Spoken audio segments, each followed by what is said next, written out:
moving into high school can be pretty scary for a lot of homeschool parents. So today I want to share with you a few things that I have learned from our first year of high school. If you are new here, welcome. I am Tricia. I'm a homeschooling mom to 3 kids. My oldest just finished 9th grade, and then my boys just finished 3rd grade and 5th grade. This is our 10th year of homeschooling, and we're a military family in North Carolina. Welcome. Recently I put up a video that I did with my daughter where she shared her thoughts on homeschooling high school from her first year. So things that she found helpful to know, things that she wished she would have known, skills that she was glad she had or wished she had had, that sort of thing. And it is made to be shared along with side year students. So if you have a middle schooler or even a high schooler, sit down, grab them, and watch the video. And in that video, I mentioned that I would be sharing kind of my view of high school and the things that I found helpful or wish I had known before we started. So, I can get into my notes. Okay, first thing, you're going to need a lot of guidance. You may very well feel like you have gone back in time to when they were an early elementary student. It is a big leap, not only in academically and their expectation, the expectations you have of them. I mean, they're putting a lot of, it gets serious now. It is on the record for everyone for eternity now. So it's just it's just a big leap. So your student may need that. I, this year, in anticipation of that, backed off of some of the teacher intensive stuff that I do with my boys so that I would have extra time for her. And it was needed. Not every day, not every week, but in general, it was needed. And I am glad that I anticipated that and put in extra time into our schedule so that I could be available for her. And it wasn't so much that the work was too difficult for her, but there was just a learning curve. Next thing, Google Docs, if you don't know, one of the things that is great about Google Docs is that you can share your document with someone else. Well, I anticipated that, and I've taught her how to use it before to do that.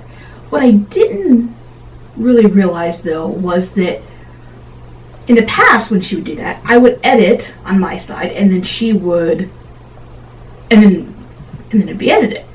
But this year we sat down and she would have it up on her computer and I would have it up on mine, and we could kind of co-collaborate on the editing process as I guided her with editing. Towards the end of the year, she didn't need much of my help with editing at all. But at the beginning of the year, that was a really big help for editing because she could see what I was seeing. We could both be typing at the same time and making corrections until the corrections were what she was happy with.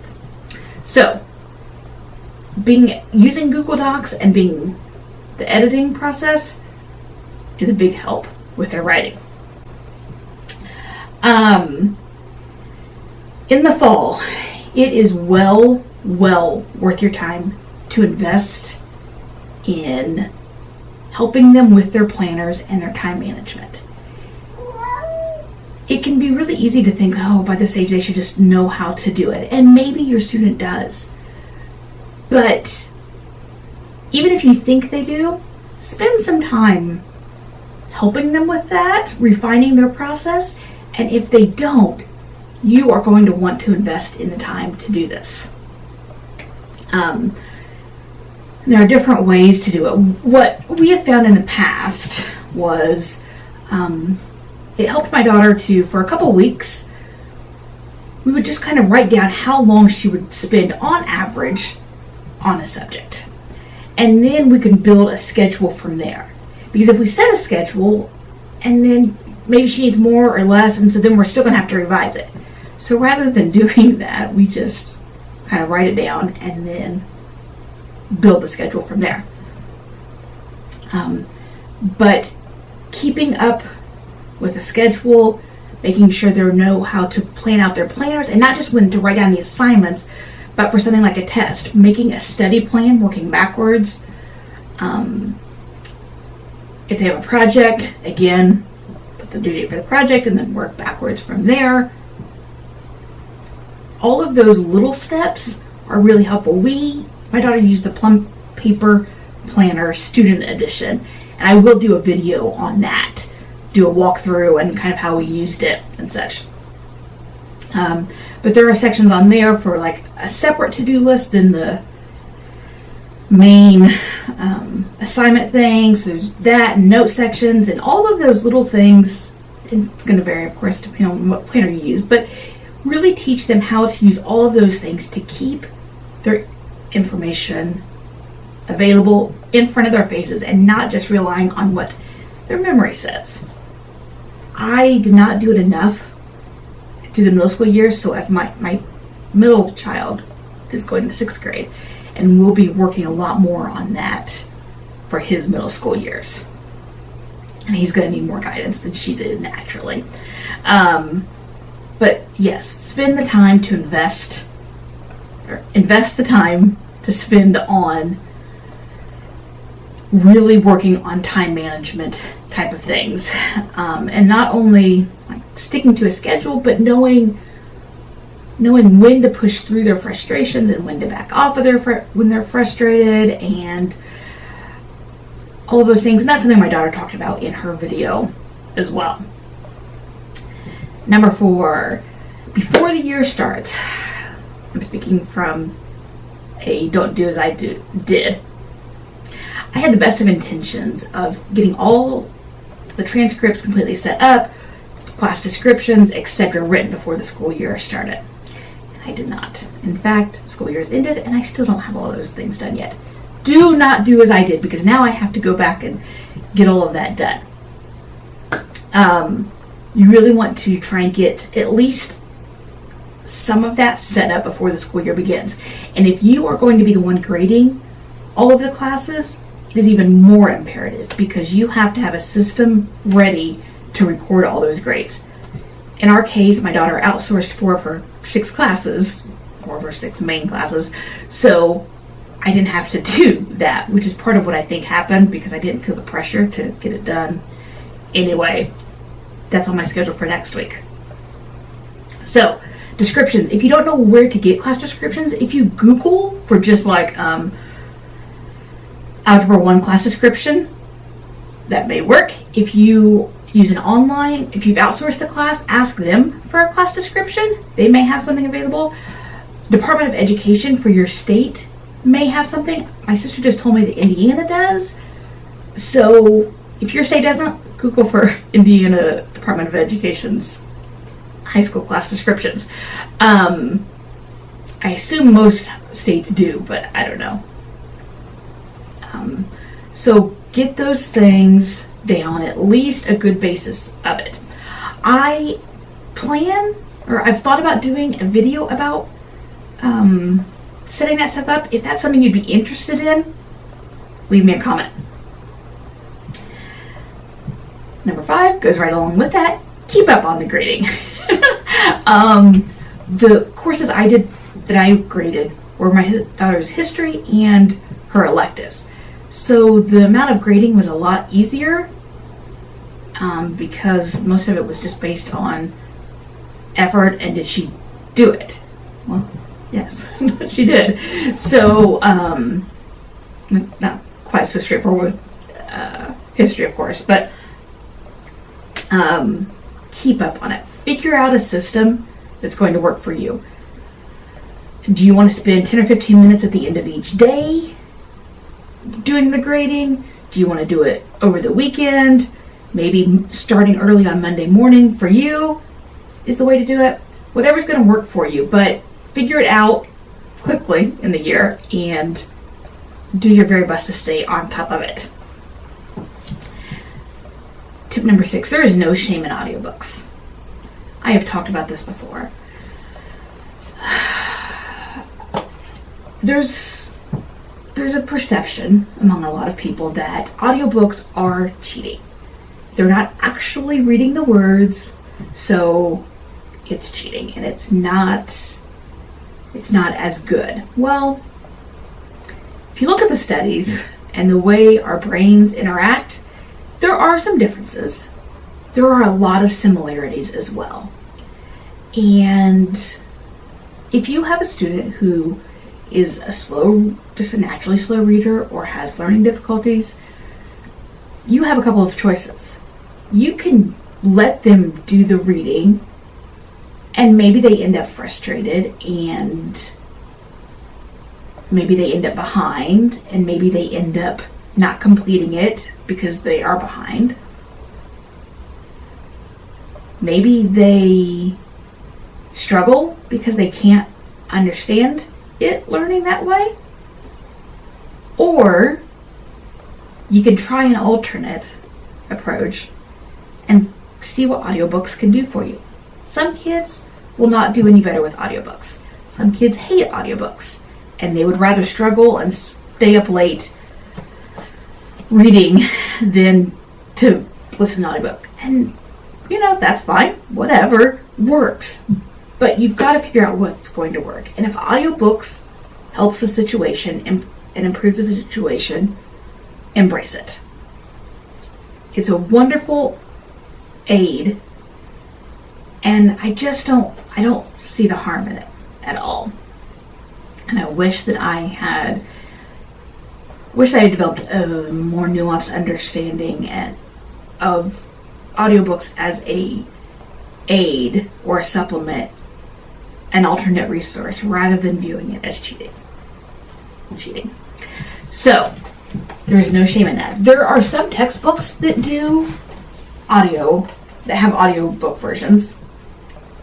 If your student has a lot of reading on a screen, there is a Google extension that I've done a video about, and it's called Read and Write.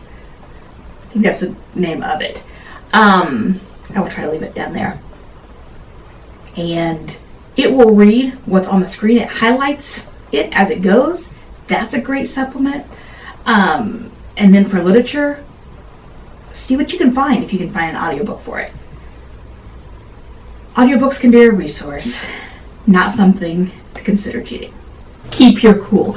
You remember how when you had a baby and the baby was crying and you would be frustrated and it only seemed you guys intensified each other? Or you have a toddler who you keeps trying to get into something and you keep redirecting them and they keep going back to it. And you would read, "Moms, they feed off of you. Keep your cool." Well, you know what? It's still continuing when they're in high school. And I tried so hard, but some days I would just get so frustrated about things that were not worth me getting frustrated about. And my frustration would only lead to her frustration, and we would feed off of each other. And I would dig in my heels, and she would get more frustrated, and it was not worth it. I cannot even tell you a single reason why that ever happened, but I can tell you what happened. They will feed off your frustration. They are feeling a lot of pressure at this point. And a lot of kids will. So my daughter is generally a pretty go with the flow type of kid. She has that from me. She kind of just goes with things and doesn't necessarily feel a lot of pressure, really. Yeah, well, like me. But even she understands, this is high school. There's a lot more at stake than it was last year. And then there's all the body pressures and body changes and the hormones and the social stuff and all of that. It's just a lot. And if you can remember when you were that age, it was a lot. And sometimes you just end up frustrated for what you didn't necessarily know why you were frustrated, but you were. Like I said, generally I'm pretty good with the flow, but there were times when I would just get so frustrated And I felt like I had a 3-year-old again in terms of that dynamic going on. Not that she was acting like a 3-year-old, but that dynamic, and I don't want that. I don't want that for these years. And so, yeah, you just gotta learn to make sure you stay chill about things so that they can learn and get through it. In addition to audiobooks being a supplement, Cliff Notes and Spark Notes can also be your BFF. If you have a child, especially if you have a child whose literature is not their strongest subject. Now, these can definitely be used as a cheat, as I did in high school often, but they can also be just a really good supplement. Last year, when she was in 8th grade, we did Pride and Prejudice. We did a graphic novel version of Pride and Prejudice. It was a really good way to introduce the story, but I've never read the story. So we used Spark Notes online, free then, to kind of help me keep everybody straight and understand what was really going on when I didn't have the full story to help. And then this year we used it for Shakespeare primarily because I found they have a modern translation for Shakespeare. So they put it side by side, like the original and then the modern, so that you can see what, stanza by stanza, what's being said. She read it, in the original, but there were some things that she just struggled with understanding. And so being able to pull up this modern version on Spark Notes was fantastic. She could read it, but then she could also get the understanding. I've already said it, but it really is a huge leap. My daughter in 8th grade, 7th grade, in most subjects, she was working academically ahead. But there was still just a big leap this year. Yeah, there just was. I don't know what else to say about it. She did well. She rose to the challenge and she really did excellent this school year. But there really is a leap, and just know that there's going to be a leap. And mamas, this is such a short time. You are almost to the end of these years. When I think about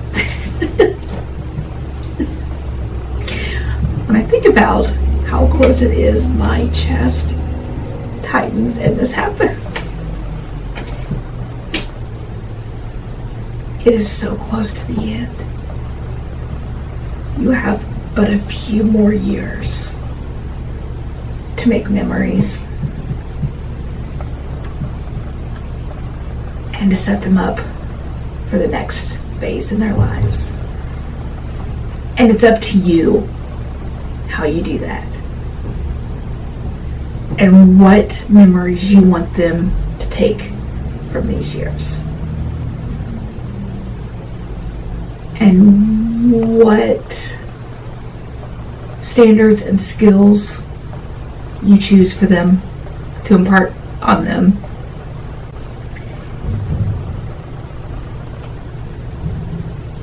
And it's going to be gone in the absolute blink of an eye. So be wise with your choices. Be wise with your words. And be wise with your expectations. As my daughter's gotten older, I've realized how much more important it is for her to have a real understanding that I have confidence in her abilities, and that I want her to leave my home with memories of lots and lots of laughter and relaxed feelings and fun. I don't want it to be something that she's just dreading ever having to come back to. I want her to have the positive memories.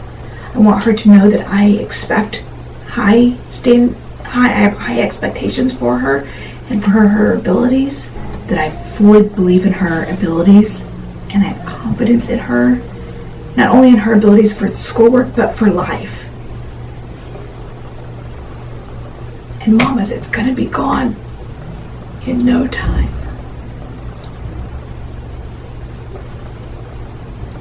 In no time. These high school years are going to speed by. Don't close your eyes. Don't wish them away. I'll see you over in the next video in my high school playlist.